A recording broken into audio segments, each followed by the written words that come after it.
Hi everyone, I'm Alex Heath, Strategic Advisor with ValOre Metals. I'm joined by Colin Smith, Head of New Project Review, to discuss the Pedra Branca PGE project in Brazil. Phase 1 consists of 2,875 meters of drilling, and Phase 2 consists of 3,035 meters for a total of 5,910 meters. Colin, can you walk us through what are the different types of targets that we're looking at and maybe give us a summary of the initial drill results? Yeah, you bet, Alex, for sure. Hello again, everyone. The three distinct target classes that we're testing in the Phase 1 and Phase 2 programs comprise resource expansion, so whereby we're looking to add ounces to our existing 1.067 million 2 PGE plus gold inferred 43101 resource that we calculated in August of last year.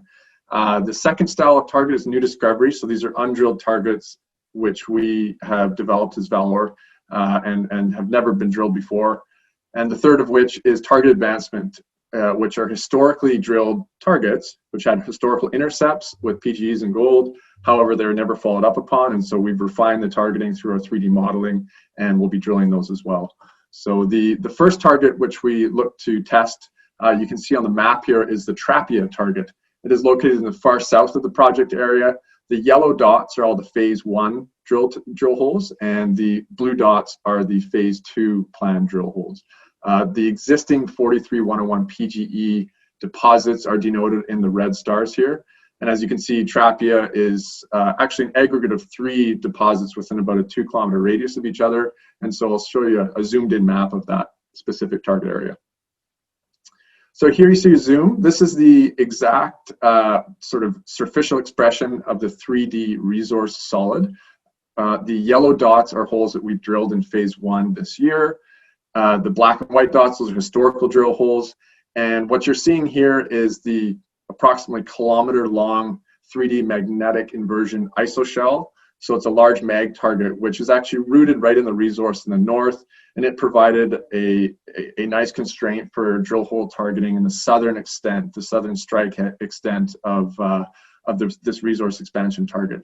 So really exciting results. We've released now 2 news releases, covering all of the Trapia 1 results so far. We have excellent follow-up holes planned. And so I'm just going to take you through a couple sections that go through all the drill holes and the results. Okay, so just walking through all the sections here, you can see the little legend location map here. Here's that kilometer-long 3D mag inversion isoshell target there. Cross-section A to A prime is the northernmost. Again, the yellow dots are currently the holes we drilled this year in Phase 1. Section B to B prime is this one here, and then C to C prime and D to D prime, as you see there. So in the northernmost section here, we drilled TU14, and you can see there's a historical hole TU08 that was drilled by Anglo in 2009. We stepped down dip of that, looking to test the down dip mineralization extension. We indeed hit right where we were expecting to, and we also doubled the thickness of the mineralized intercept. So this thing in the north remains wide open at depth. It's thickening at depth, which is obviously important.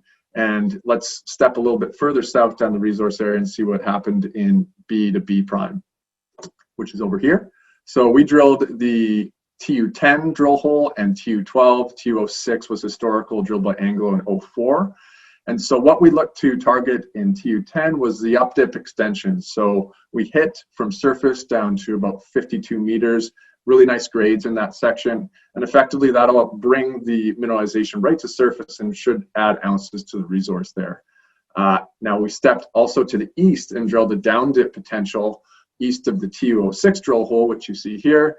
In the hole in Phase 1 was TU12.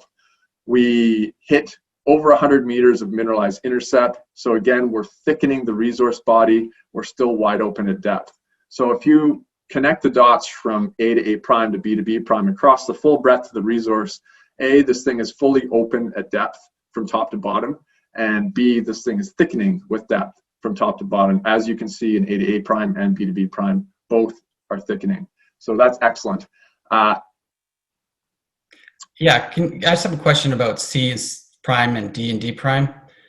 Colin, do you mind explaining what's the significance of the 50-meter step down that we see there?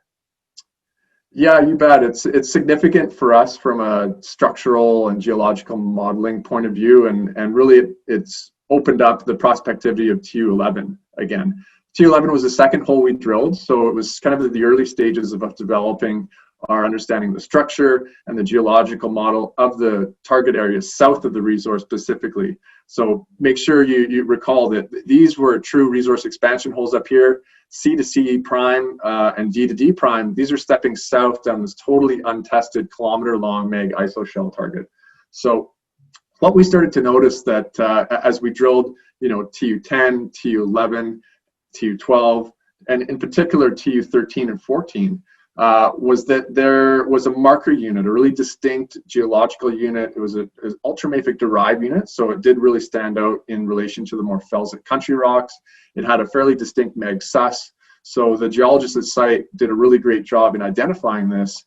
And as soon as we started drilling the holes that were south of the resource area, again, down this kilometer-long mag target, what we actually realized is that instead of this marker unit coming in within sort of a 5 to 10 meter horizon of where we expected it to in the holes in the north, both historical and the ones that we drilled this year, it was coming in about 50 to 60 meters deeper in this isoshell target.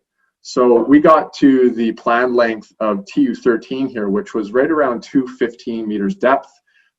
We shut the hole down at TU17, and we thought about it for a moment, and again, the geologists at site identified this marker horizon and said, I think we might be shifted down here. So there's a downstepping of the whole geological package, which would be important because not only does it mean that that drill target would still be open at depth, but it would mean that there's a intact geological package with a mineralized intrusion, basically the Trapia 1 analog to the north, which has just been stepped down by about 50 meters.